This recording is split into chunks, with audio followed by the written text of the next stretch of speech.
बानो लगे तो तमाम जल्द तोखे मुझे साथ ऐं सहारे जी जरूरत पवण वारी आहे। ऐं मां ॿुधो आहे त ऊंदाहनि खां तोखे डपु बि लॻंदो।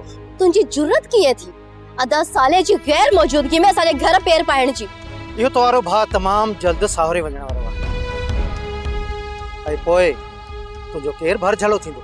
तू चवण छा थो चाहीं? रबू जरूर तू अदा जे खिलाफ का रांद खेॾी रहियो आहे। रुगो अदा साले के घर अचण ॾे।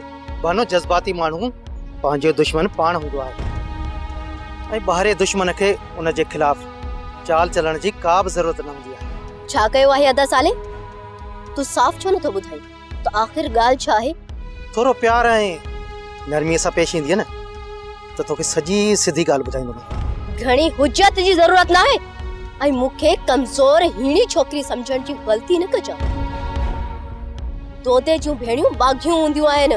त ॿुध बाघुल राणी, सरदार बिजार खान जे ॻोठ में पटाका फाड़े आयो ऐं जंहिंजे खिलाफ हाणे थाणे ते रिपोर्ट दर्ज कराई वई आहे। पोइ ॾिसूं त छा थो थिए। तोखे शर्म नथो अचे? अदा साले जो दोस्त थो सॾाई ऐं इन ॻाल्हि ते परेशान थियण बदिरां ॾंद पियो थो टेड़ी।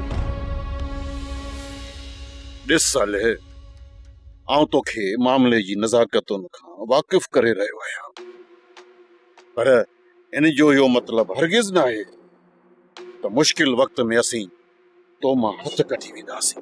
क़िबला सिंह, मां तव्हांखे वाज़े करे चुको आहियां त जेसिताईं मुंहिंजे भाउ जा मुजरम मूंखे हथ नथा चवनि तेसिताईं खून मुंहिंजे सिर ते सवार। इन हवाले सां सरदार बिजार एतबार ॾियण जे लाइ तयारु आहे।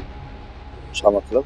बिजार खान जे मुताबिक़ तुंहिंजे भाउ सां थियल वारदात जो उन जे कबीले जे माण्हुनि जो हथ न आहे। कूड़ थो ॻाल्हाए साईं, इहो बिजार खान कूड़ थो ॻाल्हाए। क़िबला साईं, तव्हां ई ॿुधायो त शींहं जे हूंदे तव्हां कंहिंखे कुटी कई आहे? छा था सम्झो? क़िबला साईं, को मुंहिंजे भाउ में हथ विझी पंहिंजे मौत खे दावत ॾींदो? साले, कॾहिं कॾहिं इन माण्हुनि जे झेड़े जो टियों माण्हू नाजाइज़ फ़ाइदो वठे। तूं जांच कर, मतां को तुंहिंजो ॻुझो दुश्मन हुजे, तोखे का ख़बर ई न हुजे। सरकार, खुलियल दुश्मन त मुंहिंजे साम्हूं आहे, बाक़ी नवां दुश्मन मां काथों ॻोल्हियां? इहा त सरदार साईं दिलि खे तसल्ली ॾियण वारी हिकिड़ी ॻाल्हि हूंदी बस। ॾाढो जज़्बाती आहीं साले, ॾाढो जज़्बाती आहीं। या जज़्बात तोखे अलाए किथे पहुचाईंदी। सरदार साईं, पंहिंजो सुर त मां तरीअ ते खयो थो। हाणे तव्हां ई ॿुधायो त मुंहिंजी ज़िंदगी में जेकॾहिं इन खां वधीक का क़ीमती शइ आहे जंहिंजे खसजण जे डप खां मां पंहिंजे तबियत में नरमी आणियां, आहे का अहिड़ी शइ? हा, आहे न, छो न आहे? बाबा, तुंहिंजे ई घर में सिरसा खां वधीक क़ीमती ऐं प्यारी शइ वेठी आहे। उन जी ख़ातिर ई सही जोश बदिरां होश खां कम वठ।